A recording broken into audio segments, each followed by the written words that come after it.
Okay, so we're here to talk about the Cosmic desktop environment. Back in 2021, System86 decided that we had come to the point where we wanted to kind of express what our users were requesting and what we thought our users needed through our operating system. We'd been building Pop! OS since 2017, and over time, as we talked to as our customers talked to our technical support, and as we went to different conferences, we started recognizing a pattern. This pattern was, well, our customers were calling us and saying, "How do I install i3 on Pop! OS? How do I install Sway on Pop! OS?" And then I went out to Mountain View to the open source firmware conference in California.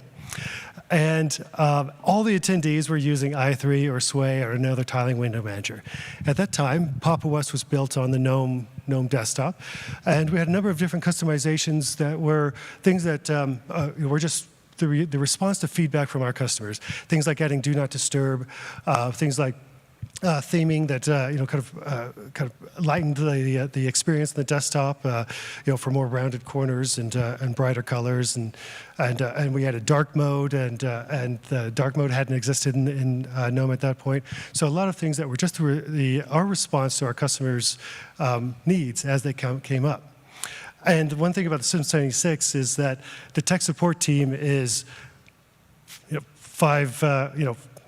5-10 steps away from my desk. The sales team is 20 steps from my desk.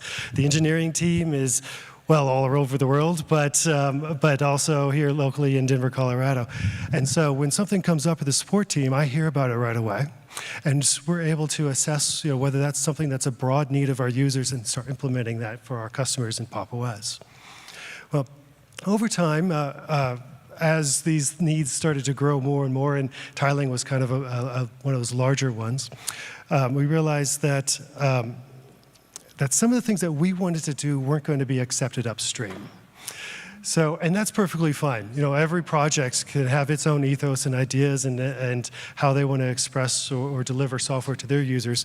But from everything that we were hearing, it was quite a different story about what our System86 customers were desiring.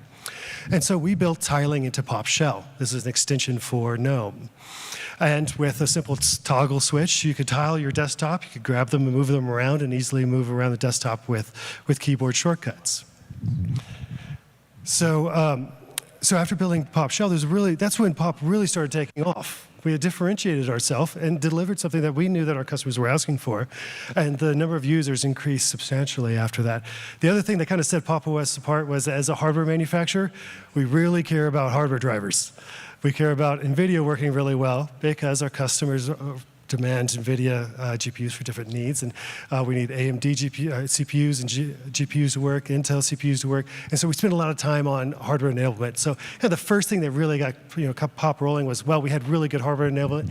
The next thing, we started solving needs of our customers. I have a presentation. Whew. All right. So over time, we started realizing, well, a lot of these things are much bigger changes and a different kind of ethos than upstream was really interested in doing. And what we were doing is every 6 months when there was a GNOME release, we were adapting our work to the new GNOME release. A lot of our cycles and a lot of our engineering time and investment was going into staying on par, keeping these extensions up to the changes that were happening upstream. And really, that's not a lot of fun work. That also means it's not the kind of work that's advancing the desktop for our customers with every release.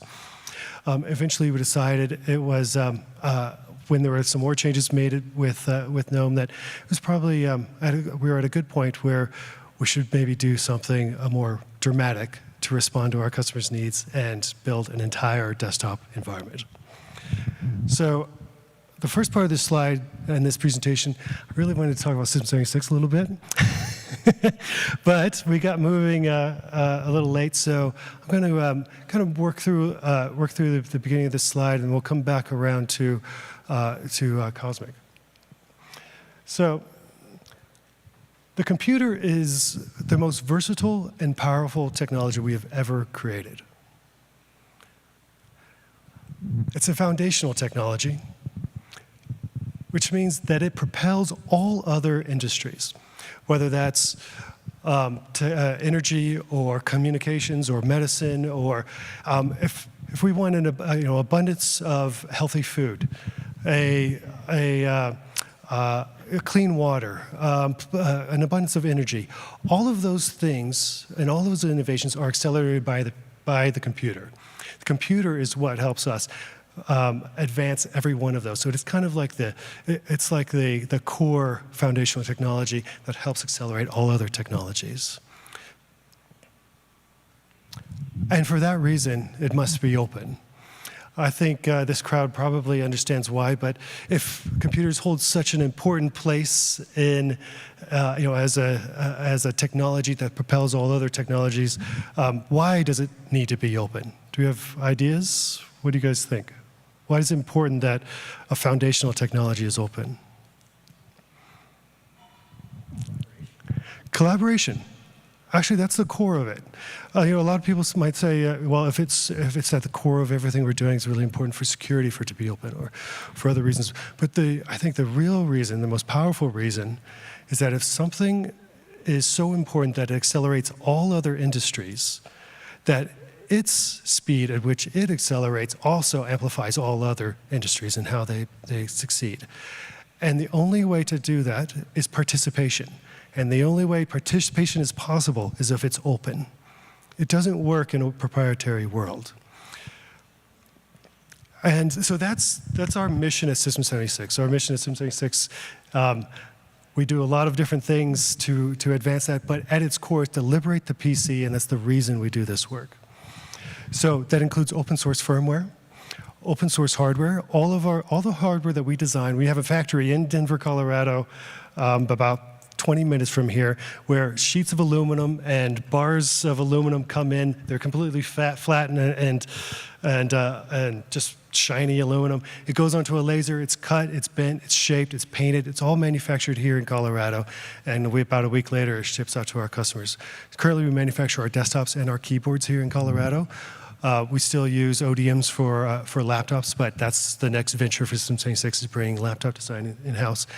And what's important about that, or what I'm proud of with that, is that all of it is open source. All the electrical design, all the mechanical design, everything we do is open source, so other people can take it, learn from it, expand it. Electrical design, as I said, is open source. And to the topic of today's talk, of course, Cosmic Desktop. Cosmic Desktop is also designed with a different ethos than you might think of with a typical desktop environment. It's composable and modular. Cosmic is designed for people to be able to take the pieces that are important or valuable to them, and design and develop their own user experiences from it.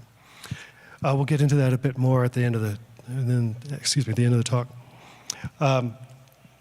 So as I said, we started with 2020 with design experiments.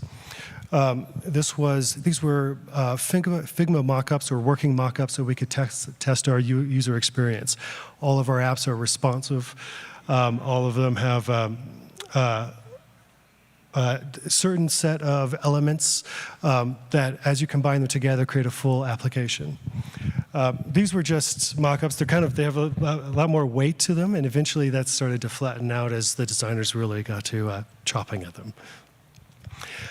Cosmic is a design-first desktop environment.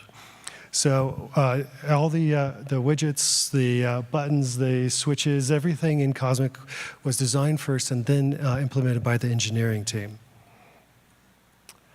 And now let's do a live demo.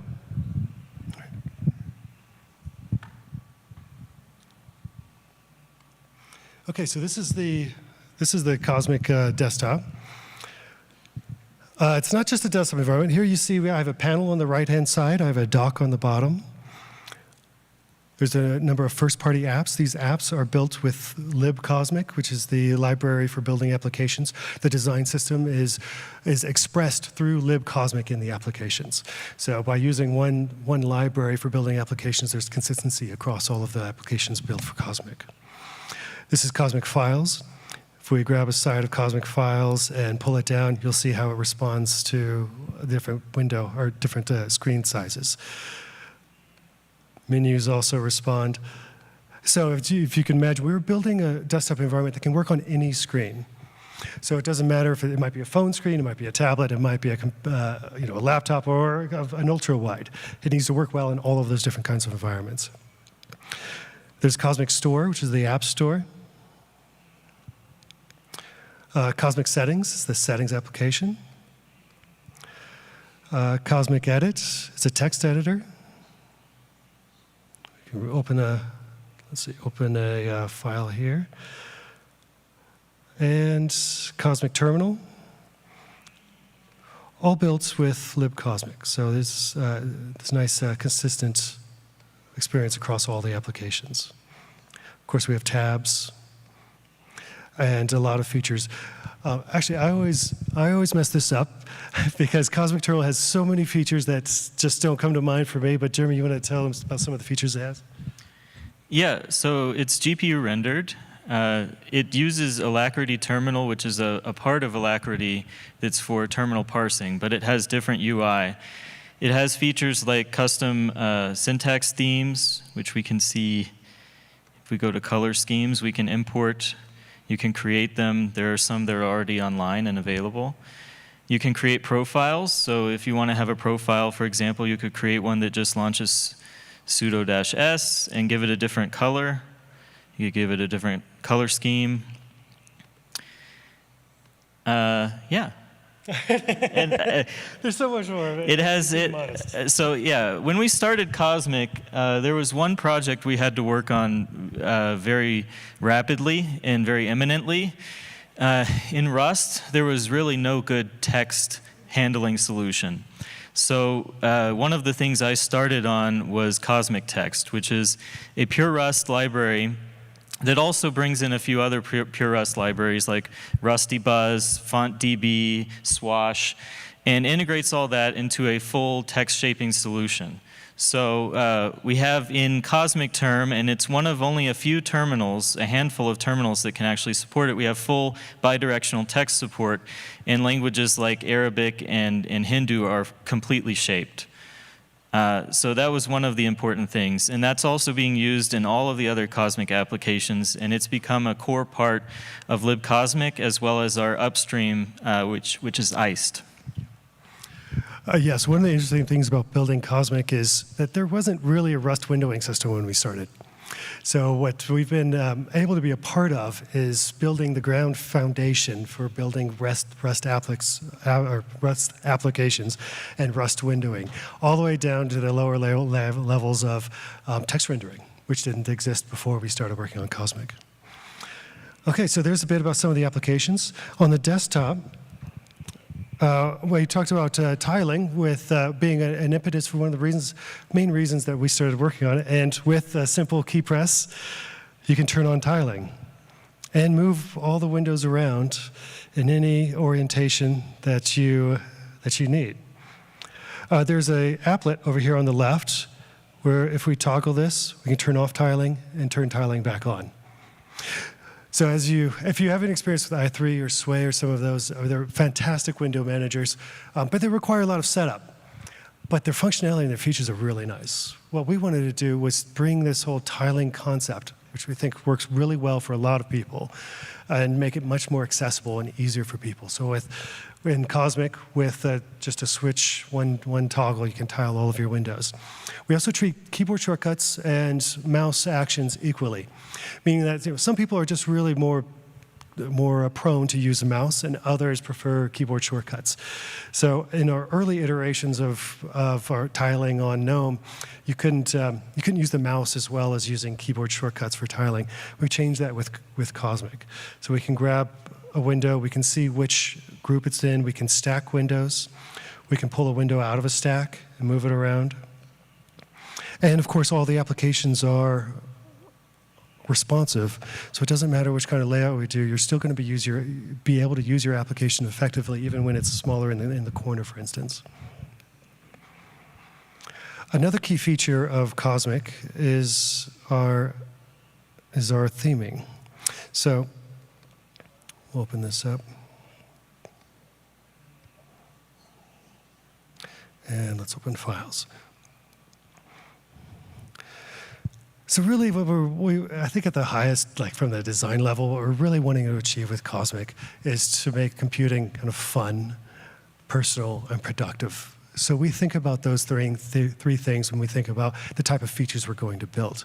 So when it comes to personalization, Cosmic is extremely easy to kind of adapt to the aesthetic that you prefer. So if we want to change our background to maybe a totally different tone, we can do that with a couple of clicks.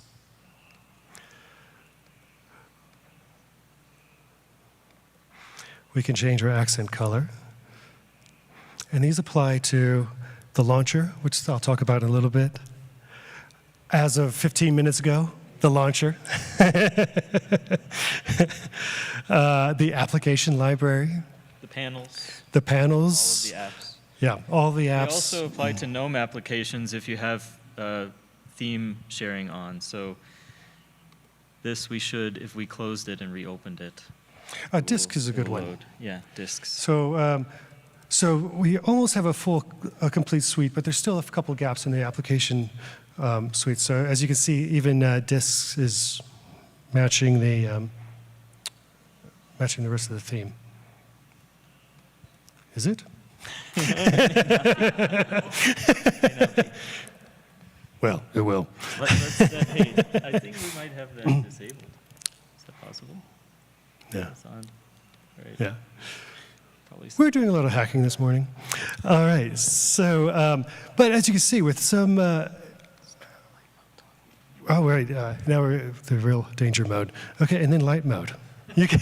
Drag that around. Will it do anything? It did to the panel, but not to the apps. Okay. There we go. We have some weird stuff still going on. Yeah.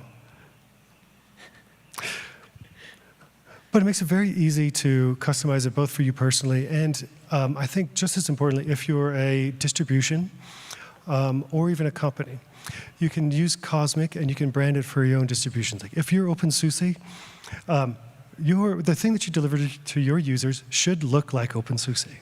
If you're Fedora, it should look like Fedora. You should have Fedora colors and Fedora branding and Fedora wallpapers. Let's go a little bit further, and not just theming. Maybe like I know in Pop! OS, and for System 6 customers, tiling was really important. So we invested in tiling. Maybe Fedora has a different type of user or different users that really want something else. Well, Cosmic is built to accommodate that. So if we go to our desktop and let's say for Fedora, for instance, maybe they want something more like a single panel at the bottom of their display instead of a panel and a dock. Well, I can turn off the dock. I can take the panel, move it to the bottom. I'll stretch it. I'll remove the gap. I'll make it a little bit larger. And then, okay, these applets are quite what I need. Just for some background, every one of these is a separate application running inside of the panel. So I can remove them and add them and create unique user experiences just from creating small applets that have different functionality. So in this case, what I'm going to do is go into this settings page to adjust the applets. And let's say I'm going to remove this, and I'm going to move the clock maybe down here.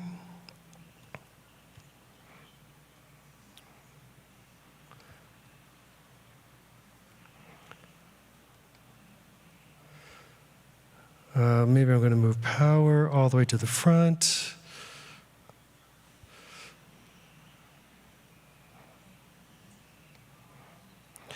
I'm going to add some applets for the app tray and minimize windows. And I'm going to put those in the center.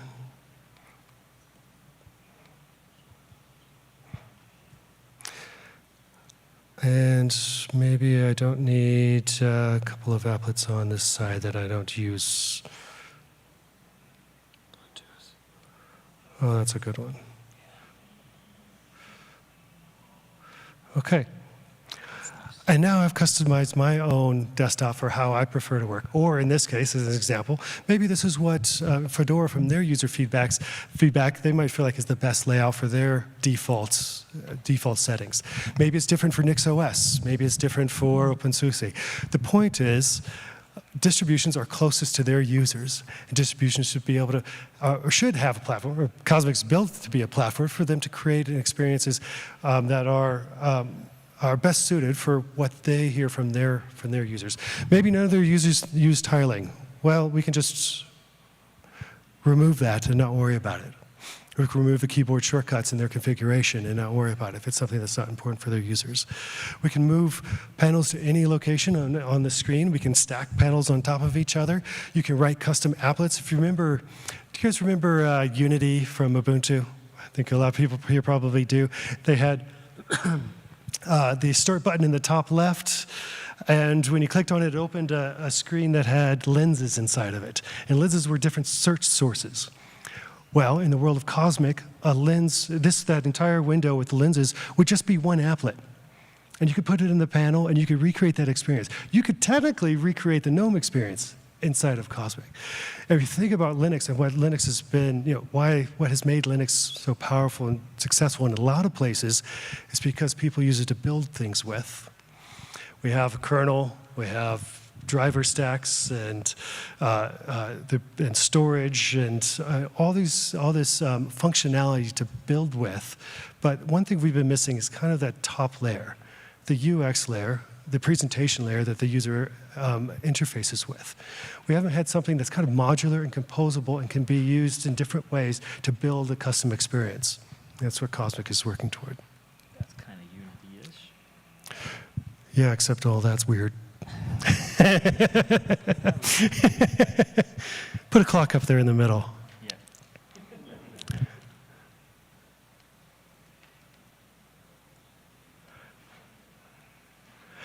Obviously we all get inspiration. I think the beautiful things about open source is we get inspiration from each other.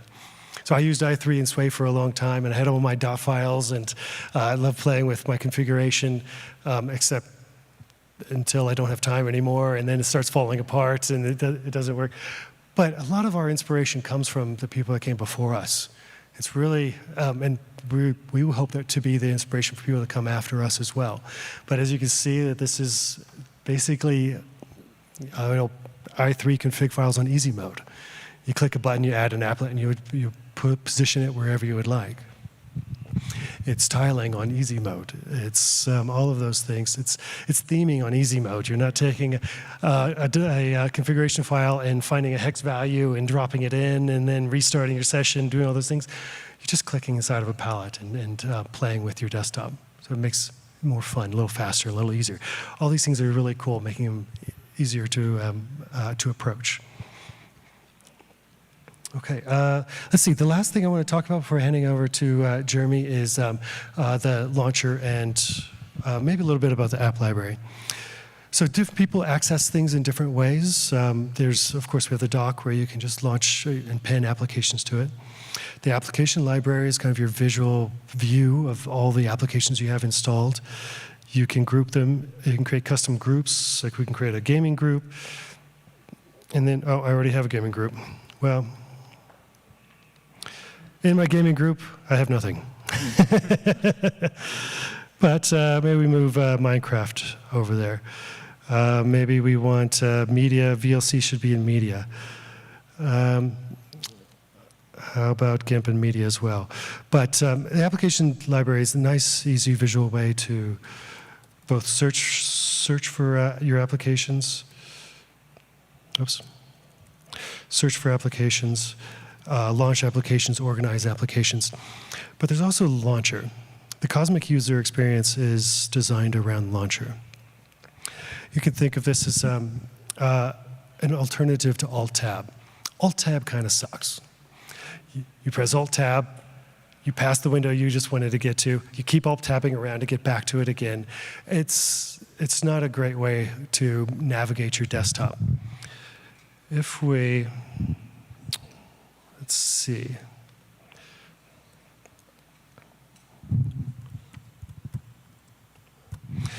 Let's see, if we want to move, if we want to launch an application, let's say we want our text editor, I could just start typing edit and press enter.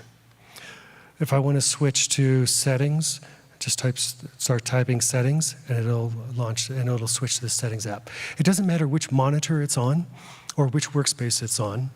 When you start typing settings and press enter, it'll jump you directly to where that application is. So you don't really have to think about where is it. If I have 5 different workspaces, you don't have to think about which workspace it's on. You just think about what you want, start typing it, and it'll jump you to that application. If we have Firefox open now, so if we launch Firefox, it'll bring it back in front of us. If we want a new Firefox instance, we press Firefox, and then the second one will launch a new instance of Firefox. So it's a much more rapid way. Of course, we do have Alt-Tab as well, but it's the launcher, and it's just listing the windows that are open available to you. But a lot of times, it's a lot faster just to start typing. All right, let's see. I think that's about it for my section. So let's get the presentation back up.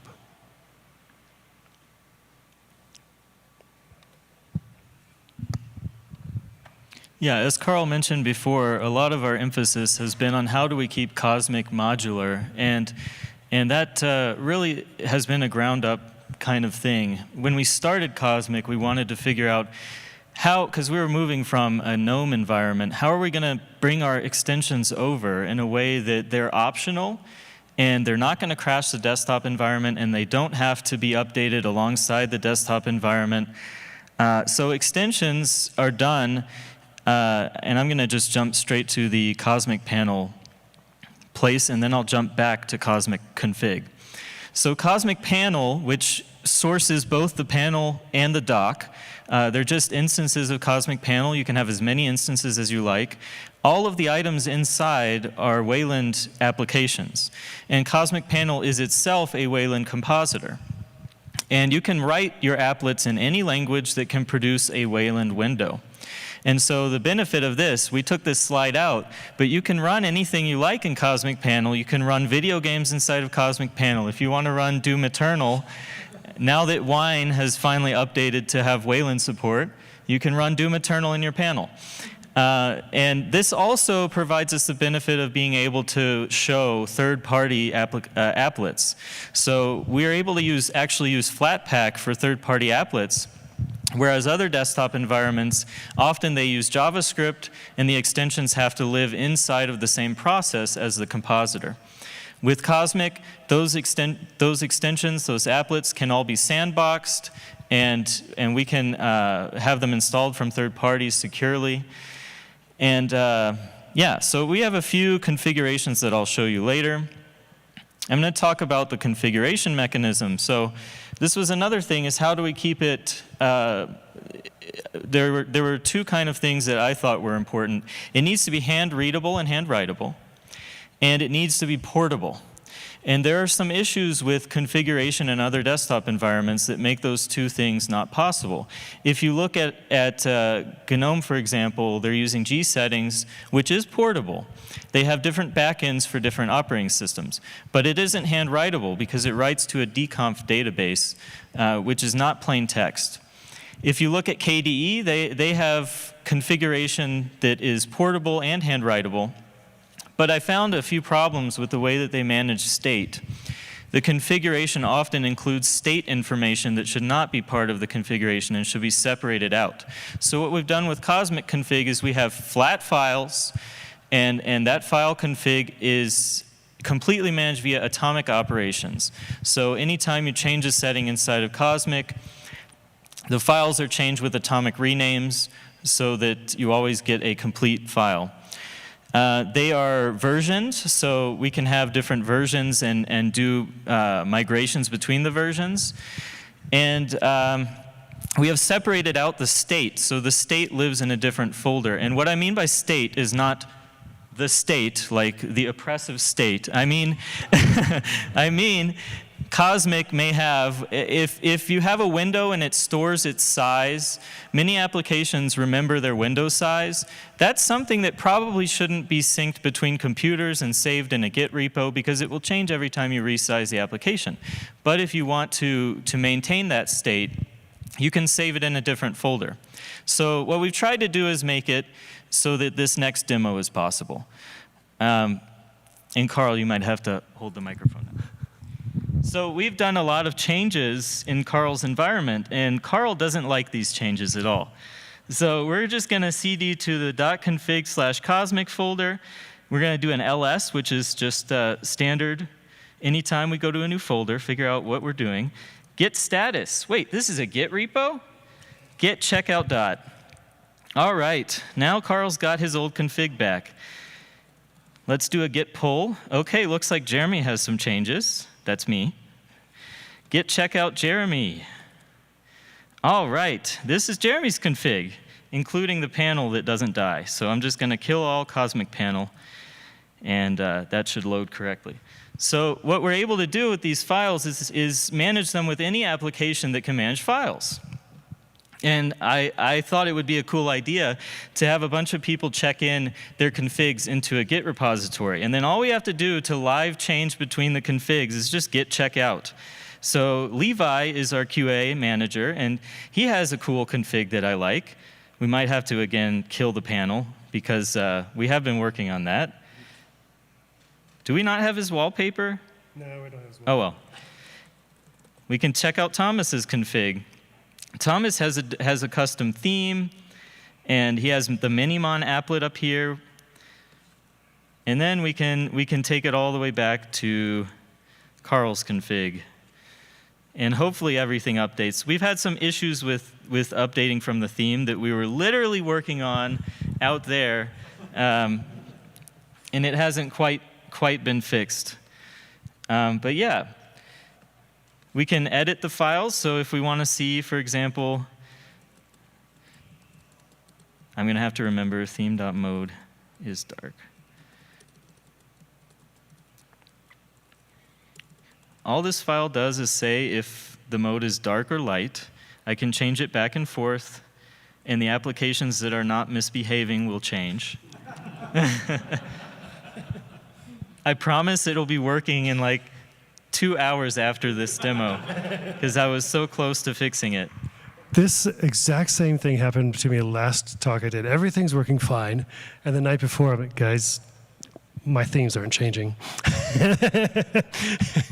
And it happened to Jeremy and I just this way. Yeah.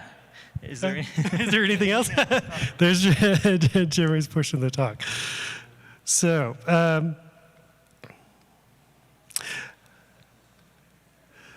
so I think you can get a good feel for where we're going. Cosmic is designed to be modular, composable, and customizable. We are in our Alpha 7, so we're moving fast, and there's not a QA process between the developer and the repo yet, but that's why we've taken our time in alphas, because we're getting very close to the beta. The features are all pretty much built. There's not much feature work left. Now we're doing bug fixes and smaller refinements. So we're getting pretty close. At the beta, things slow down quite a bit because every commit has to go through QA to sign off before it gets in. But of course, you don't do that early on in a project because it's just too slow.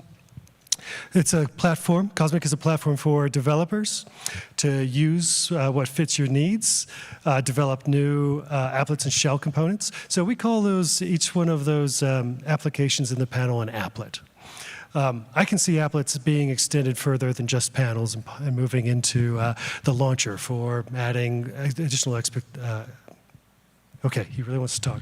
Yeah, so the panel itself, it uses layer shell, and so it's not a Cosmic-specific protocol. The panel, the launcher, the app library, all of them run inside of Sway, inside of Neri, inside of other compliant Xwayland compositors.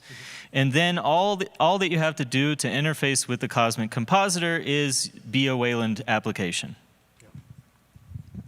Right, standards compliance is very important to us as well because we want portability. And portability is, we think is valuable for a platform as well. So new applets or shell components.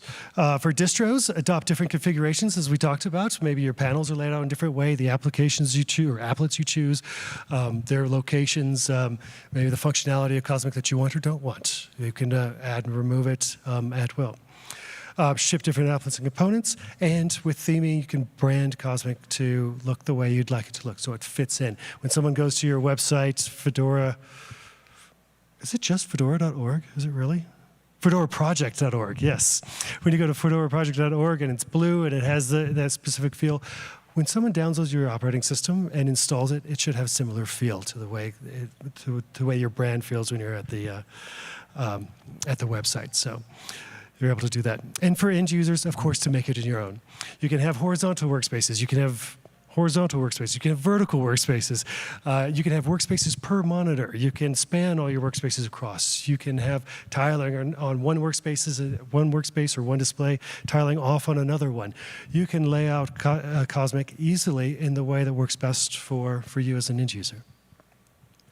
Cosmic packages and releases. Okay, so Cosmic has been packaged for Fedora. There's a Fedora Spin, a Fedora Cosmic Atomic Spin, NixOS, Arch, OpenSUSE, Aaron OS, and Cache OS have all have packages at the Alpha 7 tag. The Alpha 7 was about 6 weeks ago. Each tagged release, the packages are rebuilt. So in a few more weeks, when we're at our beta, I said a few more weeks. I'm not supposed to say times anymore. The development team doesn't seem to like that. So Cosmic releases, the beta release is coming soon. We are getting close. The first release will be later this year. What happens with a beta is that your audience becomes much, much larger than during your alpha cycles. And with just how versatile a computer is and how many different applications and legacy applications and all those things, the beta helps us get exposure to much more uses and use cases than we had before. So it's going to be a big determination, or the beta will help us make the determination about how much time is left for the first release. And it's available now, system26.com/cosmic. You can download the latest alpha. From the pop version of the alpha is also updated daily through our CI, so you also get the daily updates that we're working on, like the stuff we did 2 hours ago. Cosmic is built for a bigger purpose. I talked about this a bit earlier on. Yes, it's going to be the flagship desktop environment for Pop! OS. It's going to be available on other Linux distributions. There will be other spins of Cosmic, but it's really built to enable people. If you think about the most successful open source projects, those projects empower people. They empower people to make things, to build with, to create with. We've had a lot of these tools and a lot of software available to us for a lot of different layers within the Linux community, but one that we haven't had, as we talked about, is kind of that top UX and user layer. That's what Cosmic is trying to fill. If you take Cosmic and you adapt it to make a game console UX, we're going to cheer you on. If you take Cosmic and you build a picture frame product out of it, we're going to cheer you on. If you build an exercise bike or a mirror or whatever kind of digital device with whatever kind of screen, and you use Cosmic to build something with it, and you adapt it and change it however you want, that's the purpose, and we're going to cheer you on. So it's really a platform that's built for you to build user experiences with. All right. Thank you very much.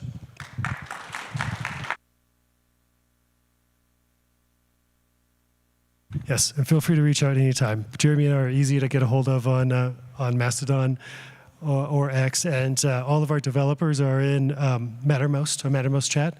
Look for those channels, and feel free to jump in and chat with us. We'll be there. Thank you for reminding me. Okay, System26 is having a happy hour. You are all invited. Go see Emma in the back. We will have products there. I'll be there. Some of our team will be there. Come have some drinks and let's chat open source and Linux desktop and all the fun stuff we love. So Cosmic, Emma's in the pink Cosmic shirt and back. She has flyers for you. And Cosmic ISOs. Yes. All right. Thank you, everyone.